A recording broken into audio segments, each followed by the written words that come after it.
Hey everybody, welcome back to the Flannel Channel. I'm Philip. I'm glad you're here.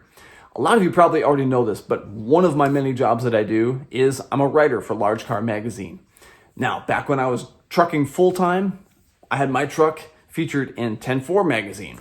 I've made a lot of friends, not only in the magazine industry, in the trucking industry, truck show scene, things like that. And I've asked a lot of those friends to help me make this list for you guys that can hopefully help dispel a lot of the mystery and maybe get rid of some of the myths that surround the magazine industry. Now, I know that it's the lifetime goal of a lot of us to be able to see our truck featured in a magazine or in a calendar or those cool trading cards that you get at Catskills. I totally get it. And I want to try and help you guys achieve that goal that you might have of seeing your hard work and your pride and joy on the glossy pages of a magazine or in a calendar. I get it. Also remember that what we're going to talk about in this list is applicable to whatever you happen to be into. If you're into hot rods, motorcycles, boats, same ideas, okay? So with the help of my friends in the industry, let's jump into this 10 list and stick around to the end of the video because I have 3 bonus tips for you for actual photo shoot day. All right, here we go. Okay, tip number 1, attend events and have social media. Now, this one might seem like a little bit of a no-brainer, but it's going to be important for you to attend not only the large events and shows that are going on, but also smaller local stuff as well.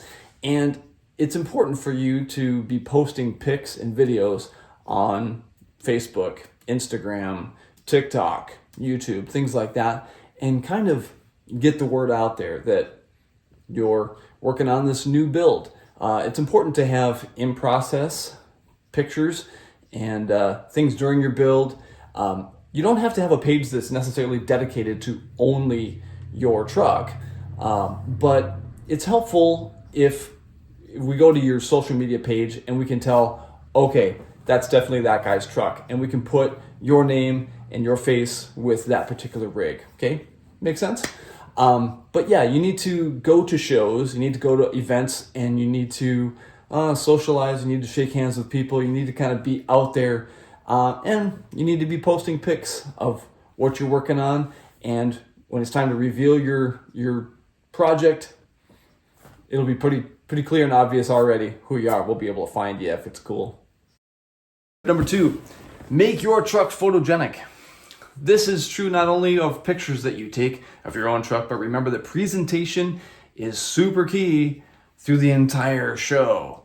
You might not be there competing for a trophy, but you should try to keep your area around your truck as uncluttered as you possibly can and create an inviting atmosphere all the time. Even the times that you might be leaving the show and coming back later or something like that. But this means that you're going to keep camp chairs and coolers and golf carts and trash away from your truck. And you're going to try and think about, how do other people see my truck? You also need to think about it in terms of, hey, magazine guys, if they're there, they're probably going to want to shoot a few snapshots of your truck inside, outside, around, and things like that. And you want to try and make it so that we can take photos without a whole bunch of other vehicles or people or stuff like that. I mean, we can deal with crowds being around the truck, but you just don't want a bunch of junk around. And something else to keep in mind is if you're blasting some really obscene lyrics on your playlist in your truck, you're probably putting off the wrong kind of impression that you might want to think about, okay?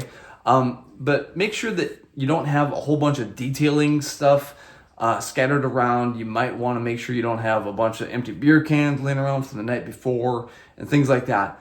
But just think about if you're going to be making a presentation of a vehicle at a show, think about what that looks like through the entire time.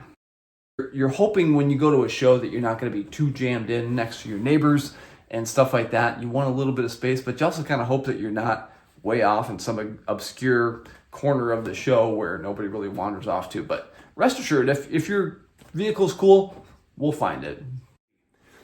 Tip 3, it's not just for square hoods. There's a common misconception that in order to be in a magazine or be in a calendar, it has to be a long hood, square, Peterbilt or Kenworth or something like that. That's actually not the case.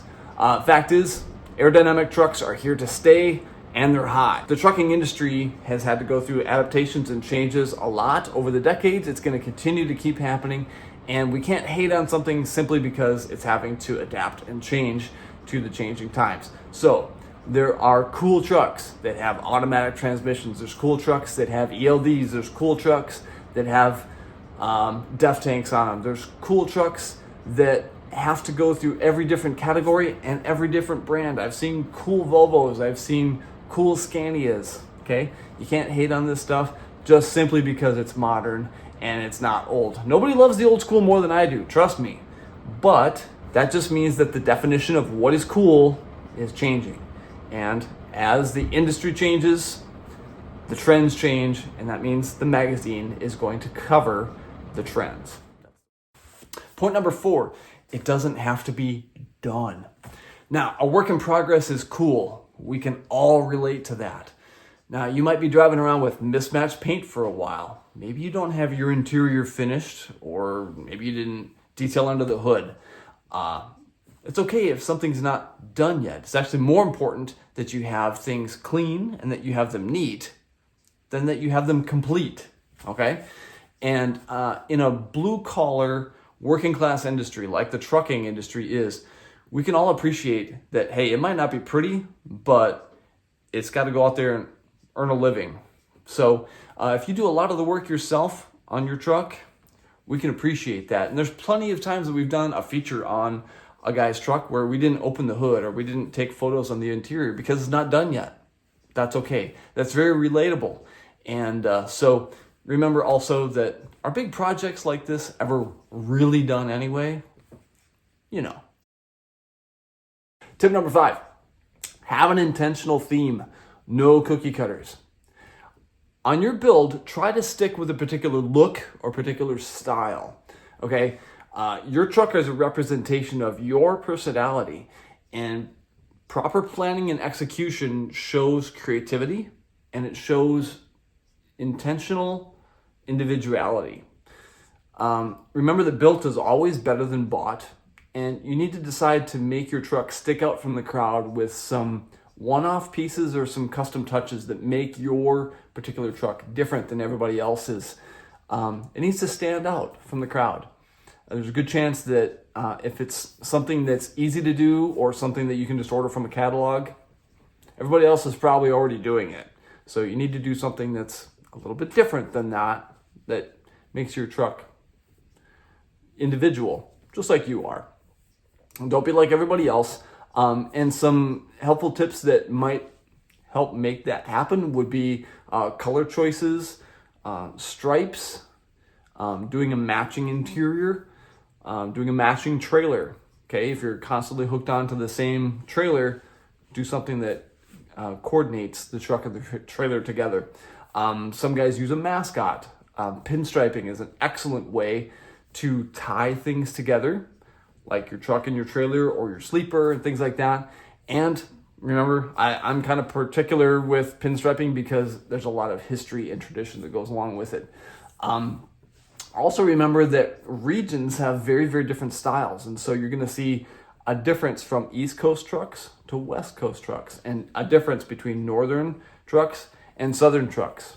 Very, very different styles and unique. You can blend them, sure, and to be a little bit unique, but also remember your lighting choices, the style of bulbs and lenses that you use with your lights needs to stay consistent through your whole truck, and that they should really fit the era of the look that you're going for on your truck.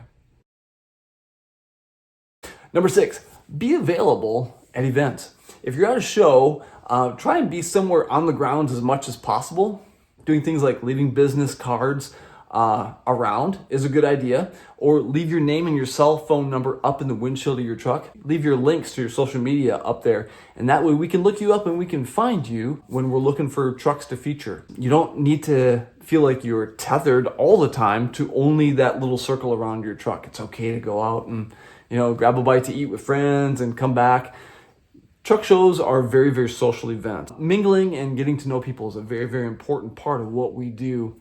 I'll say this too. There's been times that I go to shows and the body language of the person that I'm trying to get a better look and better, understanding of their vehicle, their body language seems to be very, very much defensive and like, don't come near my truck, don't come near me. Like they're very off-putting and very, defensive almost. And so I want to remind you to maybe be as inviting as you possibly can and create an atmosphere where people want to get a closer look because they want to see all the awesome things that you've done to your rig. And, I know that none of us want fingerprints and scratches on things, but the majority of us are there not to touch, but to just get a closer look. And so do your best to try and be available so that we can get to know you and get to know some of the hard work that you've put into your rig when you're at an event. Okay, my next point is talking about metal polishing. This is actually a two-part tip. So part number one is suggesting that you get professionally polished by a legitimate metal polisher that can take care of your stainless and your aluminum on your truck. And I suggest that you get somebody that has a really good reputation. So ask around, do some checking on them. You want to avoid the fly-by-night truck stop meth head, but have a professional metal polisher that actually answers their cell phone, that shows up on time, that runs a legitimate business, okay? And some are mobile polishers that will come to your location. Other ones have a brick and mortar shop that you're going to need to go to them. But if you know that you have a show or an event coming up or a photo shoot, you're going to want to look your best. And so going to a polisher is a little bit like going to a barber. It's their job to make you look good. Some of these guys, they do professional detailing. So they'll take care of your carpets. They'll do paint correction and things like that. Now, there's levels to this, and you need to remember that metal polishing is an art form and it is a process. And so you can't take years of neglect with your aluminum and your stainless and expect it to look like $1 million just in one shot. So it takes some time and it takes maintenance to be able to really get your metal to the level that it can be. And a professional polisher is going to get you to that.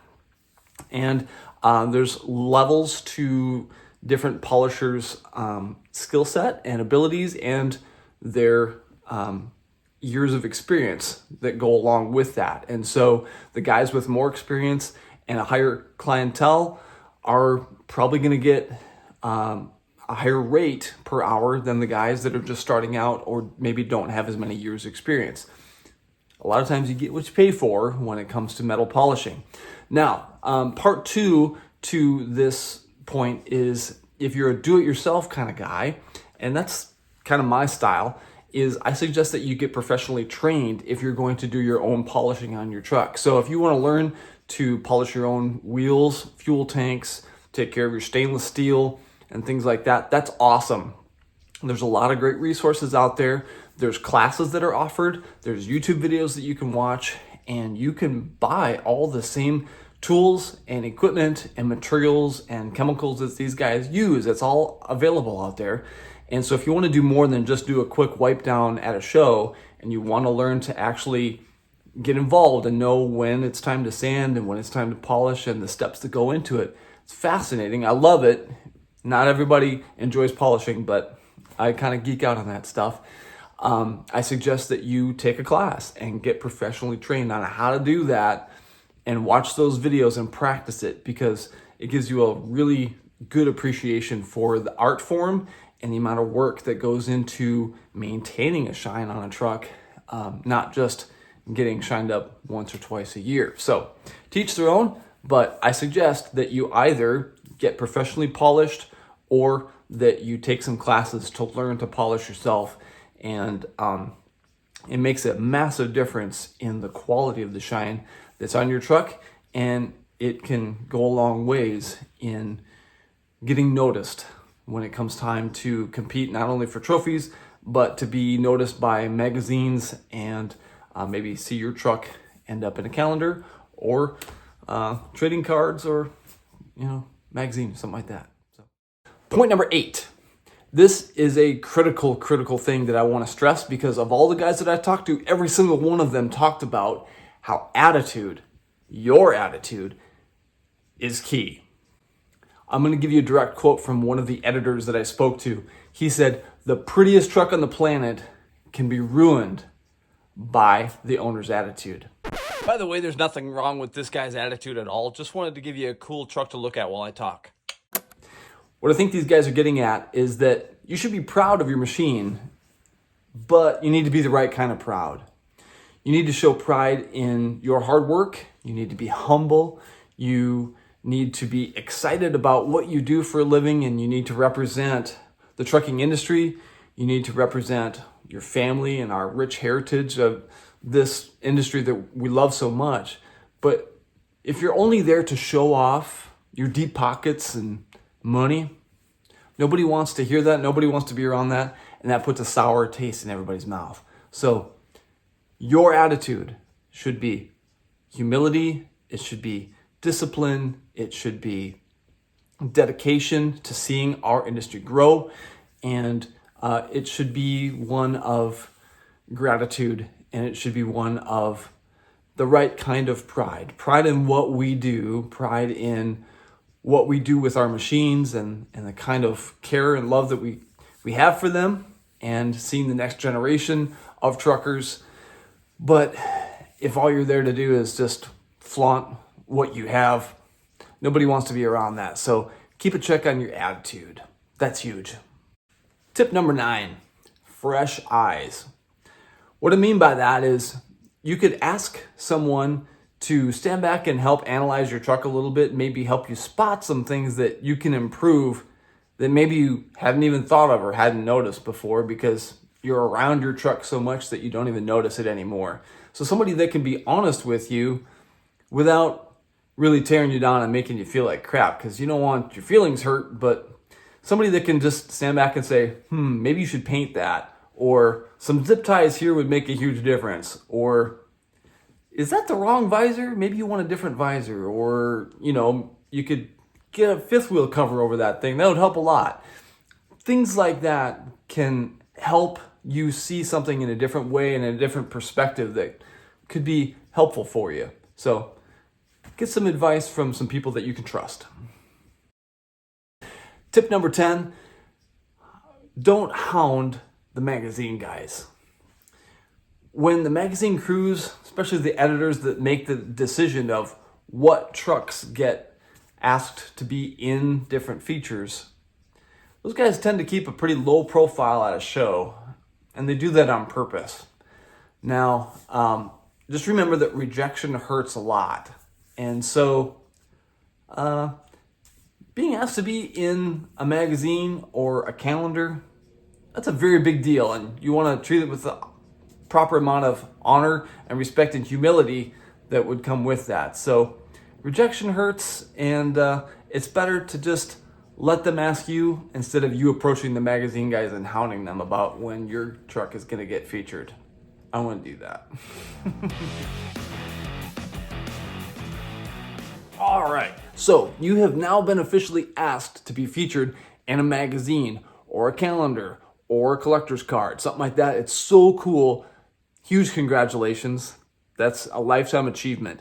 Now, let me give you 3 bonus tips that are going to help you make that process go a little bit smoother, a little bit better, and for a better final result. Okay, bonus tip number 1, the more the better. And what I mean by that is the more information that you can give us, the better the end result will be.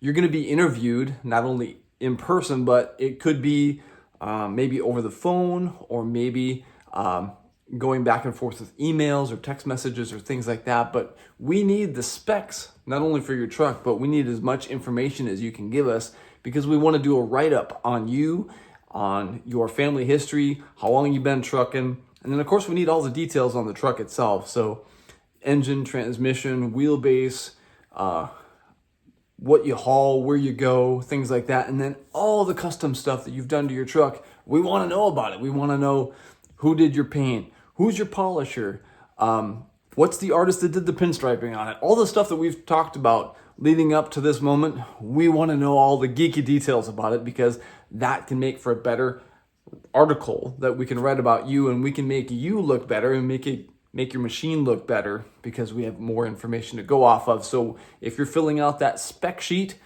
if you're writing back emails, if you're just being interviewed face-to-face, the more information you can give us to go off of, the better the end result can be.